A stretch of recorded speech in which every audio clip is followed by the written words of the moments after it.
Bien, ahora hablemos de lo que es o lo que son las ecuaciones químicas. Las ecuaciones químicas o reacción química ajustada simboliza la naturaleza y la cantidad de las sustancias que participan en un proceso o cambio químico.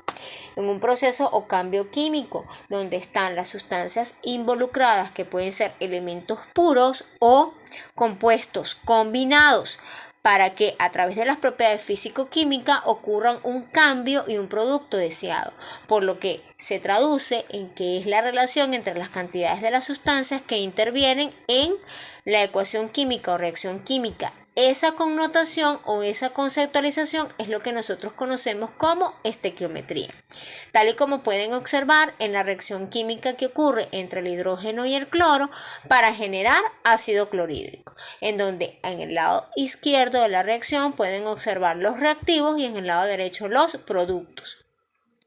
Algo que es importante contemplar es la cantidad de elementos que hay en tanto al lado de los reactivos como al lado de los productos. Observen, hidrógeno. En el lado de los reactivos, 2 átomos. Cloro, en el lado de los reactivos, 2 átomos. En el lado de los productos, que es el lado derecho de la reacción, se tiene 2 moles de ácido clorhídrico, 2 átomos de hidrógeno, 2 átomos de cloro. Inicialmente, si ese 2 no estuviese en la reacción, debemos decir que tenemos del lado de los productos 1 y 1 de ácido clorhídrico, de 1 y 1 de hidrógeno y cloro respectivamente. Es importante resaltar que la flecha que divide tanto los reactivos como los productos es la que indica la dirección de la reacción. Puede ser directa, es decir, que de los reactivos se genera el producto y no hay ningún tipo de cambio, o reversible, en donde hay doble flecha en ese espacio, en donde indica directa, es decir, de los reactivos a los productos, o indirecta, del producto se puede transformar o descomponer para generar los reactivos de partida. En esta siguiente reacción pueden observar el hierro más el ácido sulfúrico me genera sulfato de hierro más hidrógeno molecular. Allí pueden observar la cantidad de hidrógeno, de hierro, de azufre y de oxígeno que hay tanto del lado de los reactivos como del lado de los productos. Si se dan cuenta, hay un átomo de hierro en el lado de los reactivos, 2 de hidrógeno, 1 de azufre y 4 de oxígeno.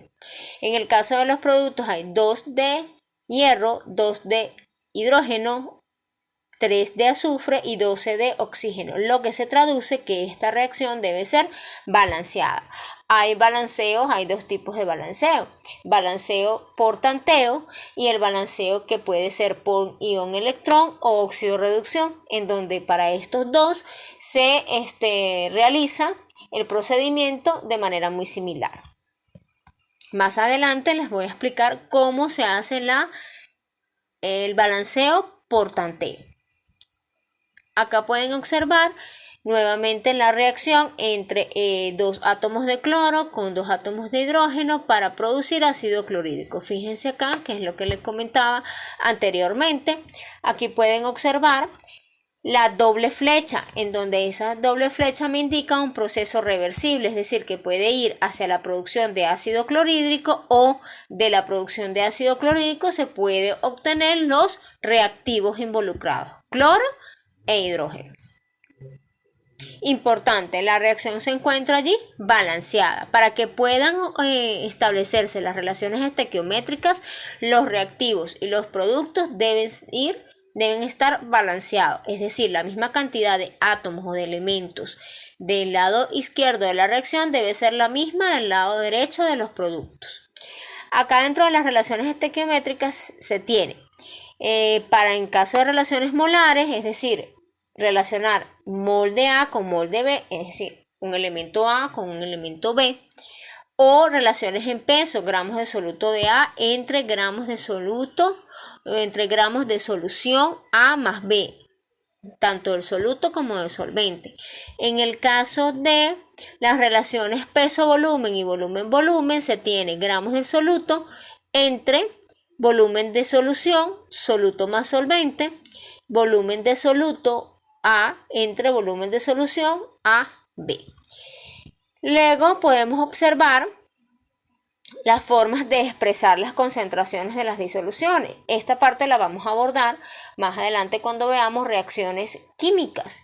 Calculemos reactivo límite, reactivo en exceso y nos familiaricemos con las diversas soluciones que hay en forma de concentración. Sin embargo, aquí pueden observar que la molaridad va a ser igual al número de moles de soluto sobre el volumen de disolución. La molaridad, que se denota con la letra M pequeña, puesto que la molaridad es con M mayúscula, esta va a ser igual, M pequeña va a ser igual al número de moles de soluto entre kilogramos de disolvente.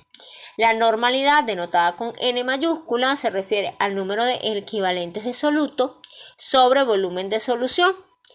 Y luego tenemos la fracción molar, que es X sub I, va a ser igual a N número de moles de I entre el número total de moles. Aquí esto es importante porque el X sub I, el índice I, indica los moles de una sustancia referida. Por ejemplo, vamos a calcular la fracción molar del elemento A. Entonces, ¿cómo se calcula? X sub A va a ser igual al número de moles de A entre el número de moles totales. Y el número de moles totales sería A más B.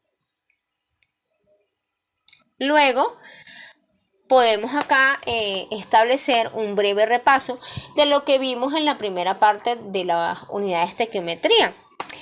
Estuvimos hablando de la ley de conservación de la masa. Anthony Laurent de Lavoisier, en 1743-1794, un químico francés, propuso la ley de conservación de la masa, la cual es una de las leyes fundamentales de la naturaleza, puesto que en ella define que en toda reacción química la masa se conserva. ¿Esto qué significa? Que la masa total de los reactivos debe ser igual a la masa total de los productos. Tal como pueden observar en el diagrama, en la balanza que está a mano izquierda, que es la que corresponde a los reactivos, tenemos que hay 300.23 gramos, que es una mezcla de reactivos. Cloruro de calcio en solución con solución de sulfato de sodio, ambas solubles. Cuando ocurre la reacción entre esas dos sustancias, se produce de igual manera 300.23 gramos, en donde se puede observar un precipitado de sulfato de calcio con cloruro de sodio en solución. Esto identifica que la masa no se crea ni se destruye, simplemente se transforma.